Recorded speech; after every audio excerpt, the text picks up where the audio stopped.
자, 평범한 4050이 겪는 현실에 대해서 한번 이야기를 해보도록 하겠습니다. 이런 사연입니다. 안녕하세요. 저는 마포구 공덕동에 아파트 한 채로 아직까지 대출 갚으며 아등바등 고딩 두 아이들을 키워내는 중산층 부부예요. 아휴, 고딩 둘이면은 진짜 힘드시겠어요. 남편은 중견기업 다니면서 매달 5,600만 원을 버는데 저는 소일거리 하면서 살림에 보탭니다. 부동산 폭등 전에 집을 샀어요. 다행이네요. 근데 이 대출금 다 갚아내려면 60까지는 꼬박 일해야 됩니다. 그래서 너무 갑갑하네요. 그런데 문제가 있습니다. 고등학생 올라간 둘째가 지 오빠랑 다르게 공부 욕심이 있어요. 아유, 이걸 축하해야 될 건지 좀 안타깝다고 해야 될지 모르겠는데 오빠랑 다르게 지 오빠랑 다르게라는 게 이 표현이 너무 재밌네요. 공부를 진짜 안 하나 봐. 그러니까 공부 진짜 안 해서 아유 저거 어떡하지 하는데 다행히도 둘째 딸이 공부 욕심이 있어가지고 목동에 학원을 다니겠다는데 하필 또 목동이야. 예. 근데 기본 과목 따로 과학까지 단과반을 다니고 싶다네요. 과학도 과목별로 특강이 있고 우리 딸은 다 하고 싶어 하더라고요. 아, 공부 욕심이 많네. 애가 할 수 있다면 의대까지 노려보고 싶다 이야기하는데 아직 잘 몰라서 그럴 수도 있습니다. 의대가 쉽진 않아요. 여기다 어렵다 이야기를 어떻게 하나요? 지원을 못 해준다 말하기가 쉽지 않죠. 어디다 말은 못하고 고민이 이만저만이 아닙니다. 집이라도 작은 데 옮겨가지고 아이 학원을 보내줘야 될지 생각하는데 어떻게 여기를 들어왔는데 서울을 포기하나 싶기도 하고 이미 애 대학 보낸 친구들은 애 능력을 확실하게 파악해라. 괜히 미뤄줬다가 이도저도 안 될 수 있다. 그래서 노후 준비도 망할 수 있으니까 애가 안 될 것 같으면 노후 준비 위주로 하라. 라고 하는데 서울에 집 한 채 있다고 노후 준비된 거 아니라고 하더라고요. 정신없이 살았는데 남편이 한창 벌 때라서 노후를 생각하지 못하고 있었어요. 남편 월급은 매달 숨만 쉬어도 다 빠져나가는데 집 한 채 샀다고 다 괜찮다면서 너무 손 놓고 있었네요. 이러다가 아이 학원 어떡하죠? 이게 참 아이러니한 고민인 것 같아요. 혹시라도 진짜 의대 가면 어떡해요? 그러니까 이게 문제죠. 의대를 가도 문제야. 의대도 학비도 많이 들고요. 지원도 많이 해야 되죠. 그리고 의대 나온다고 끝이 아닙니다. 거기다가 남편이 직장을 잃으면 어떡하냐? 지금 뭔가 외벌인데. 그래서 이런 것들이 너무 겹쳐서 다 놓고 싶다. 너무 무섭습니다. 저는 어떻게 해야 됩니까? 라는 사연이었습니다. 사실 이런 분들이 정말 많죠.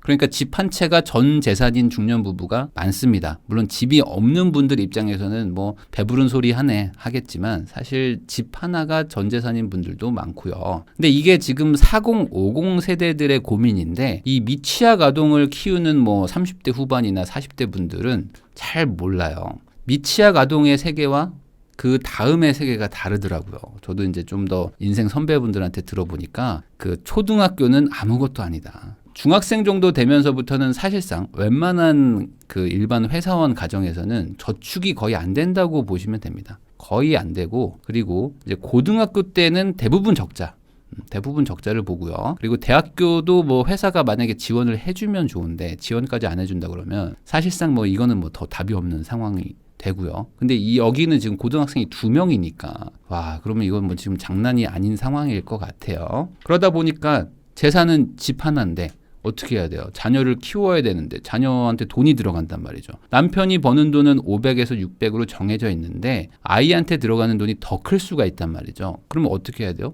결국에 집담보대출 받아가지고 자녀한테 집어넣는단 말이죠. 그러면 아직 아이가 어린 가정이거나 미혼인 분들은 아이 뭐 설마 뭐 진짜로 저럴까?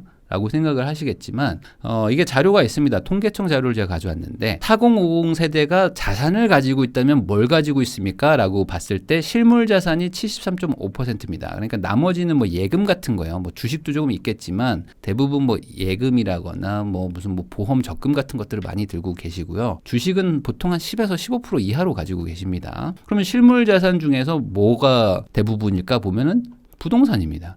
거의 부동산의 92%를 가지고 있는 거예요. 그러니까 전체 자산의 거의 한 60, 70% 이상은 부동산이다. 나머지는 보험, 예금, 적금 정도 될 것 같아요. 그러다 보니까 이분들이 지금 집 하나가 전부인데 집이 사실 뭐 노후 대비의 필수제이긴 하죠. 내 집은 하나 있어야 되니까. 근데 노후라는 게 꼭 집만 필요하나요? 돈도 필요하잖아요. 그래서 집도 있고 돈도 있으신가요? 노후 준비 되셨어요? 라고 물어보면 약 한 8% 정도, 100명 중에 8명 정도만 잘 준비했고 매우 잘 준비되어 있습니다 라고 말했다는 거죠. 노후 준비 끝난 사람은 8%밖에 안 된다. 그러면 어느 정도 준비했어요가 35.4%인데 이분들이 그러면은 정말 준비를 잘 해놨을까? 그건 아니다. 그냥 뭐 집은 하나 있는데 사실 뭐 어떻게 해결해야 될지 잘 모르겠습니다 라고 하는 분들도 여기에 답변을 많이 했을 거예요. 근데 안타까운 거는 이 4050 세대가 사실 우리나라에서 가장 자산이 많은 세대입니다. 그러니까 그 40대가 거의 자산의 한 25%, 50대가 한 32%를 가지고 있는데 이분들도 지금 노후 준비가 안 되어 있다면은 40세 미만인 분들은 뭐 더 안 돼 있을 거고요. 그리고 60대 이상인 분들은 뭐 다행히 뭐 자녀들 다 키워놨기 때문에 오히려 뭐 상황이 나을 수도 있어 보입니다. 그러니까 가장 문제가 되는 이 세대가 4050일 수도 있는 거죠. 그러면 이분들이 노후 준비가 왜 안 될까를 보면요. 그냥 소득이 적다가 80%예요. 근데 이거는 사실 중의적인 표현인 거죠. 내가 쓰는 거 대비, 내가 지금 지출하는 거 대비 소득이 작다는 건데 지출이 많은 걸 수도 있잖아요. 근데 그 지출이 뭐냐? 봤더니 뭐 전세나 내 집 마련 대출 상환 이것도 당연히 지출일 것이고 자녀 교육비도 26% 정도가 된다. 뭐 여행 쇼핑 가는 것도 4050 세대라고 안 가진 않잖아요. 그리고 부모님도 또 워낙 이제 병원비도 들 나이대이시기도 하니까 필요성을 못 느껴서 이분들은 이제 뭐 아이가 없거나 뭐 아이를 뭐 하나 다 키워놨나 뭐 이럴 수도 있을 것 같습니다. 근데 이 노후 준비라는 건 사실 어찌 보면 사치일 수도 있어요. 왜냐면 지금 당장도 힘들거든요. 그래서 은퇴 후 주소득원을 보면요. 이게 좀 안타까운 건데 국민연금이 거의 대부분을 차지하고 있습니다. 그러니까 국민연금을 기대하고 있는 거죠. 그리고 나머지는 뭐죠? 예적금 및 보험. 그러니까 말 그대로 이제 내가 모아둔 돈을 까먹으면서 살려고 하시는 거고 국가에서 조금 주는 걸 가지고 어떻게 할 수 없다. 뭐 긴축 재정을 하면서 원래는 한 400, 500 쓰면서 살았지만 이젠 앞으로 100, 200으로 살아야죠. 라는 거죠. 주식 채권 직접 투자 뭐 이것도 좋은 얘기지만 주식이라는 게 항상 오르기만 하는 건 아니니까 이 부침이 있는데 생활비를 꾸준히 빼서 쓴다? 그러면 진짜 큰일 나는 상황이 올 수도 있는 것이고 퇴직연금, 개인연금 들어놓긴 했지만 이게 뭐 아주 많이 들어놓은 분이 별로 없죠. 임대료가 상당히 적습니다. 그러니까 지금 당장도 힘든데 사실 무슨 노후 준비냐 하는 소리가 나오는 거죠. 그러면 우리가 믿고 있는 국민연금은 어떨까? 현재 기준을 제가 보니까요. 약 한 570만 명 정도가 지금 받고 있는데 지금은 그래도 좀 잘 받는 편이신 거죠. 이분들한테 한 2조 4천억씩 지금 지급이 돼가지고 1인당 월 50만 원 정도가 나가고 있다고 합니다. 뭐 지역별로 조금 다른데 울산이 좀 많이 나가네요. 아마 여기가 이제 나름 이제 중산층 이상의 나름 고연봉 회사원들이 많기 때문에 가장 좀 지급액이 높지 않을까 생각을 합니다. 어쨌든 그래봐야 50만 원이 국민연금인데 그게 지금 은퇴 후 주소득원이라는 거죠. 그러면 내가 은퇴 후 쓸 수 있는 소득이라는 게 얼마 정도 될 거냐. 그렇게 크지 않는다. 근데 이 국민연금만 믿고 있었는데 이거 어떻게 되죠? 지금 뭐 다들 아시겠지만 2040년에 이제 정점을 찍고 그 뒤로 이제 수직 낙하를 하기 시작합니다. 왜냐면 당연히 이제 연금 수급자들이 많아지기 시작하면서 고령자들이 늘어나니까 이제 수직 낙하해서 이제 뭐 2050년 되면은 뭐 다 이제 적자 전환으로 돌아가고 그때부터 이제 세금을 걷어가지고 이제 한 해 한 해 메꿔 가는 거죠. 그런 식으로 이제 갈 건데 뭐 나중에는 뭐 1,000조를 뭐 지출해야 되는데 이거 어떡할까 뭐 하는 얘기도 나오고 있죠. 그래서 지금 국민연금만 다들 믿고 있는데 국민연금은 야 너네들 좀 부담스럽다. 나 믿지 마. 나 생각보다 그렇게 믿을 사람 아니야 라고 지금 손살에 치고 있는 상황이다. 자 그러면 돈 나올 곳은 어딥니까? 재산이 지금 뭐 다 집밖에 없는데 그러니까 결국에는 집에서 꺼내는 거예요. 집에서. 그래서 지금 이게 참 안타까운 건데 많은 분들이 이렇게 사십니다. 뭐냐면 집을 사요. 대출 끼고 삽니다. 그래가지고 대출을 열심히 갚아요. 그러다가 노년에 다시 돈을 빌려요. 그러니까 집을 살 때 대출이 이만큼 있었는데 쭉 갚다가 다시 대출을 쭉 받아가지고 나중에 집을 팔면서 대출 정산하고 정리하는 이런 뭔가 그 집과 대출의 이 좀 안타까운 좀 관계라는 거가 좀 이렇게 보입니다. 그래서 요즘에는 어떤 얘기가 나오냐면 그 은퇴 파산의 시대라는 얘기를 하는데 이게 사실 생각해보면 이상하잖아요. 아니, 내가 은퇴하는데 뭔 파산을 해. 근데 이게 따져보면 그럴만하다 이거죠. 4050 세대한테 물어봤답니다. 자, 은퇴가 이제 직전이신데 은퇴하고 나면 돈을 어디에 그렇게 쓰실 것 같으세요? 라고 물어봤더니 그게요. 제가 지금 애가 아직 지금 뭐 중학생 고등학생입니다. 그래서 지금 자녀 교육비를요 써야 되는데요. 2억 넘게 씁니다가 2%. 그리고 뭐 1억은 넘어갈 것 같은 데요가 한 13%. 그래도 5천 이상은 쓸 것 같은 데여도 한 30% 됩니다. 그러니까 한 3천 이상 써야 됩니다라는 분들이 대부분이에요. 은퇴하고도 3천 이상 써야 된다. 그러면 교육시키면 끝이야? 아니죠. 요즘에는 이제 결혼도 시켜야 돼. 그럼 자녀 결혼비는 얼마 생각하세요? 자, 아무리 적어도 한 5천에서 한 1억 정도는 줘야 될 것 같아요.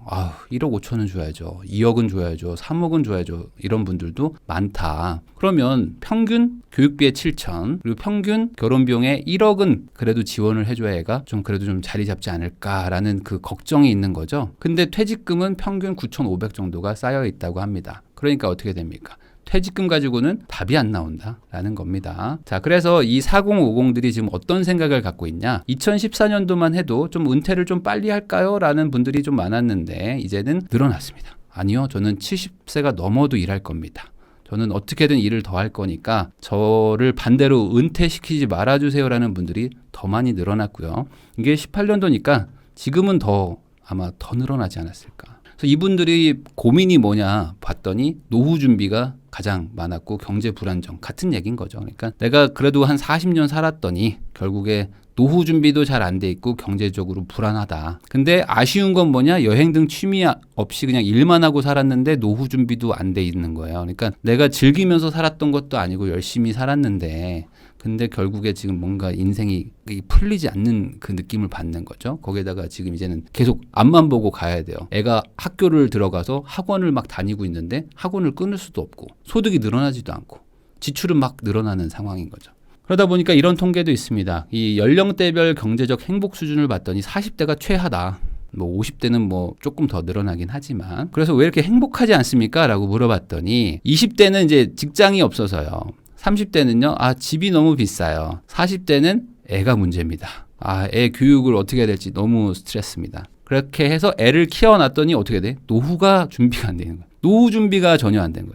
결국에 아이를 위해서 살았어요. 그랬더니 내 노후 준비가 안 됐는데 애도 자리를 못 잡고 애도 지금 자기 앞가림 못 하고 있는데 내 노후를 책임지라고 할 수도 없고 어떡합니까? 이래야죠. 자, 그러면 여기서 이런 얘기를 하는 분들이 있을 거예요. 아니, 애한테 돈을 안 쓰면 되잖아. 애한테 돈을 안 쓰면 되는데 왜 굳이 그 공부를 안 하겠다는 애를 교육을 시켜가면서 그렇게 낭비를 합니까? 라고 말하는 분들이 있는데 4050 세대들한테 한번 물어보세요. 그러면은 어디 네가 그러나 보자. 이게 가능하면 나도 그렇게 했지. 라는 겁니다. 그러니까 이게 사실 그 자녀라는 게 이성적인 판단을 할 수 있는 상황은 아닙니다, 사실. 그러니까 야, 너 공부 못해? 야, 그럼 하지 마.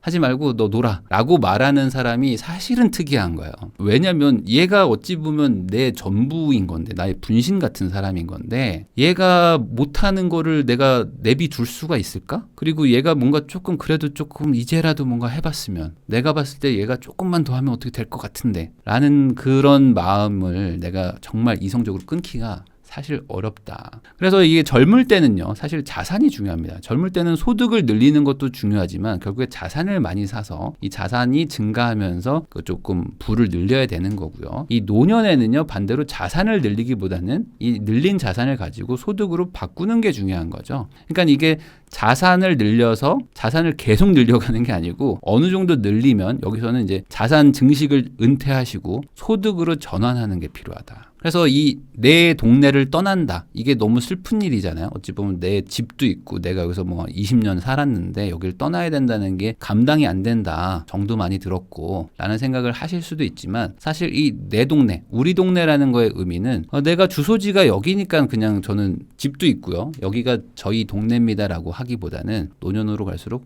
소득이 중요합니다. 내가 이 동네에서 요구하는 소득을 벌 수 있느냐. 그게 내 동네의 의미라는 거죠. 네, 가구별 월 평균 소득을 보면요. 이게 지금 서울시에서 조사한 자료인데 월 800만 원 이상 버는 분들이 전체적으로는 10% 정도 되는데 그러면 유의미하게 평균보다 높은 지역이 어디냐? 봤더니 서초, 강남, 송파, 그리고 이제 양천구, 그리고 이제 종로 쪽입니다. 근데 강남 보세요. 강남은 28%예요. 그러니까 거의 10집 중에 3집 정도는 800만 원 이상을 번다는 거고, 저는 이 통계를 2천만 원 이상이라고도 한번 조사를 해보면 좋겠어요. 2천만 원 이상이라고 하면은 아마 다르게 나올 겁니다.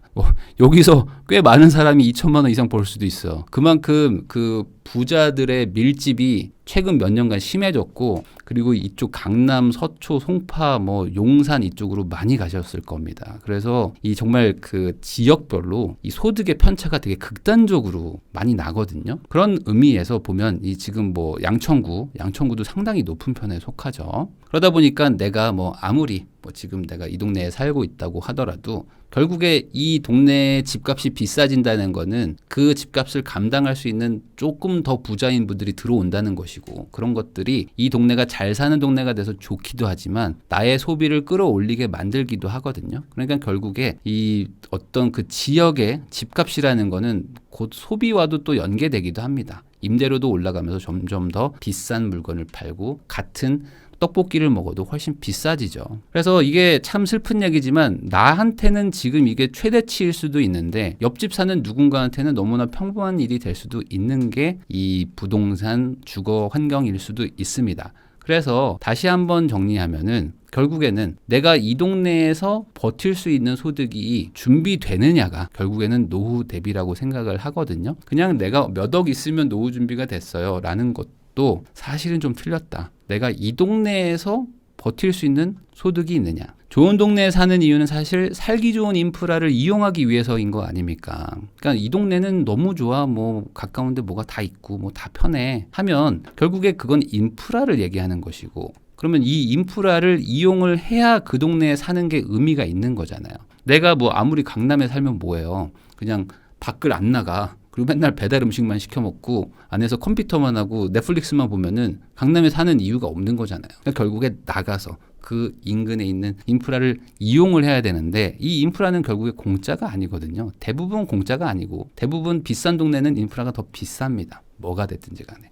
그러니까 내 소득이 앞으로 쭉 올라가서 이 동네의 어떤 소득을 충분히 감당할 수 있는 정도면 내가 계속 여기 살아도 되지만, 내 소득이 앞으로 오히려 줄어들 건데 어떤 특정 지역을 계속 집착한다는 거는 사실 나한테 결단을 요구하는 상황일 수도 있는 거죠.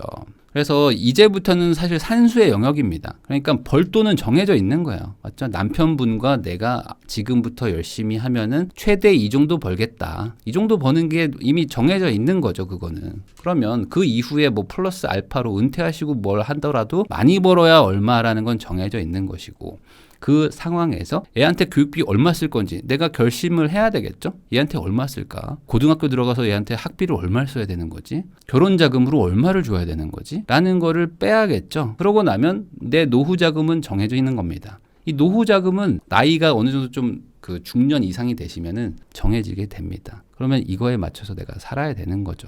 자, 그러면 내가 그게 100이라고 칠게요. 결국에 이 노후 준비, 이 노년을 대비하는 거는 내가 가진 이 자원, 이 미네랄 100개를 어디다가 배분할 거냐 이거죠. 이걸로 지금 마린을 뽑을 건지 파이어뱃을 뽑을 건지 벌초를 뽑을 건지를 정해야 돼. 아, 너무 옛날 얘기인가? 스타크래프트 말고 요즘엔 뭐 리그 오브 레전드로 얘기해야 되나? 어쨌든 이 자원을 어디에 배분할 거냐. 근데 들어갈 곳이 천지예요. 맞죠? 들어갈 곳 천지인데 내 집, 내 주거용 집에 얼마를 배분하지? 라는 거가 문제인 거죠. 들어갈 곳이 많은데 여기다 다 집어넣어. 그러면은 쓸 돈이 없는 겁니다. 자, 그래서 어떤 분들은 집을 포기 못 합니다. 저는 전세 주고 나갈게요. 차라리 전세 주고 나가서 거기서 뭐 거주하면서 어떻게 해결을 해보겠습니다 하는 분들도 있는데, 그러다 보니까 이렇게 해요. 뭐냐면은 돈이 없으니까 어떻게 합니까? 뭐 나올 데가 없으니까 이 받은 전세금 있죠. 그리고 나는 조금 좀 싼 동네에 가서 뭐 반전세 같은 걸 사시다가 전세금을 야금야금 먹어요. 야금야금 생활비로 씁니다. 그러면 남는 돈이 점점 줄기 때문에 돌려줄 수도 없고 계속 거긴 전세로 돌리면서 사실상 이제 다시 들어가지 못하는 상황이 오기도 합니다. 그래서 핵심은 결국에 내가 앞으로 쓸 돈은 정해지고 엄청 늘어날 거예요. 지출이 계속 늘어날 건데 이 수입을 늘릴 방법이 있을까? 그러면 지출을 줄이든지 수입을 늘리든지 둘 중에 하나를 해야 되는데, 지출을 줄일 자신은 없다? 애 교육비 끊을 자신 없다? 그럼 수입 늘려야 되는데 수입 늘릴 자신은 없다? 그럼 난 어떻게 해야 되느냐? 결국 이걸 만들어야지만 유지가 되는데 그러다 보니까 어떤 분들은 뭐 주택연금으로 가기도 하거든요. 근데 이 주택연금도 뭐 지금 뭐 규제를 조금 바꾼다, 기준을 바꾼다고 하는데 뭐 공시가격 뭐 9억을 뭐 12억 뭐 늘린다고는 하지만 뭐 내가 조금 더 비싼 집을 가지고 계시다면은 뭐 해당이 안 되는 경우도 많고요. 그리고 이게 뭐 무조건 좋다고 보기도 참 뭐합니다. 왜냐면 이게 집값이랑 상관없이 연금을 죽을 때까지 주는 게 뭐 장점일 수도 있는데 이게 또 단점일 수도 있어요. 그래서 집값이 많이 올라 버리면은 연금이 안 올라가니까 연동이 안 되니까 부득이하게 막 해지하시고 한 3년 있다가 다시 주택연금 신청하시기도 하거든요. 그러니까 해지도 가능은 한데 손해라는 것도 따져봐야 되기 때문에 무조건 주택연금이 정답이 아닐 수도 있는 거고요. 그리고 이 주택연금을 받을 수 있다고 하더라도 아주 좋은 동네에서 그러니까 내가 가진 자산을 거의 다 이 집에 투자해 놓으시고 이걸로 연금을 받아가지고 생활하시려고 하면은 뭐 몇십만 원 안 나옵니다. 그러면 좋은 동네에서 어찌 보면 적은 돈으로 살아야 되는데 그러면 그렇게 사는 생활이 좋은 선택이냐 이거에 대해서도 한번 본질적으로 생각을 좀 해봐야 돼요. 무조건 좋은 동네에 내가 주소를 가지고 있다고 해서 행복하지는 않을 수도 있다. 그래서 결국에는 사실 가장 좋은 거는 적절한 동네로 이사를 가셔야 되는 게 맞고요.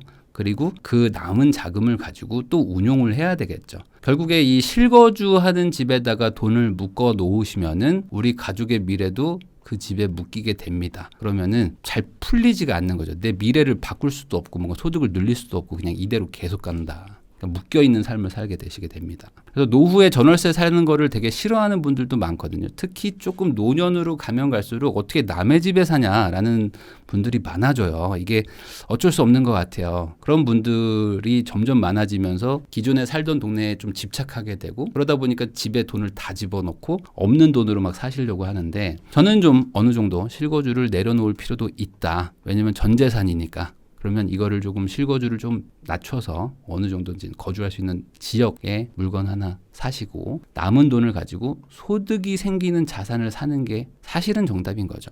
나는 지금 자산보다는 소득이 훨씬 중요한 나이대로 가고 있으니까. 그래서 뭐 4050 얘기를 하긴 했지만 사실 저는 또 3040 요 분들한테 얘기를 하고 싶은 건데 아직 기회 있다. 우리는 아직은 기회가 있다는 겁니다. 중학교 아이, 고등학교 아이가 생기기 전이잖아요. 그러면 아직은 기회가 있고 지금 열심히 사셔가지고 자산 늘리시고 자산을 나중에 소득으로 바꾸시고 소득도 늘려가지고 자산도 사시고 이거를 아직은 할 수 있다. 열심히 살면. 근데 조금 있으면 진짜 터널로 들어갑니다. 이 후진이 안 돼. 그냥 가는 거예요.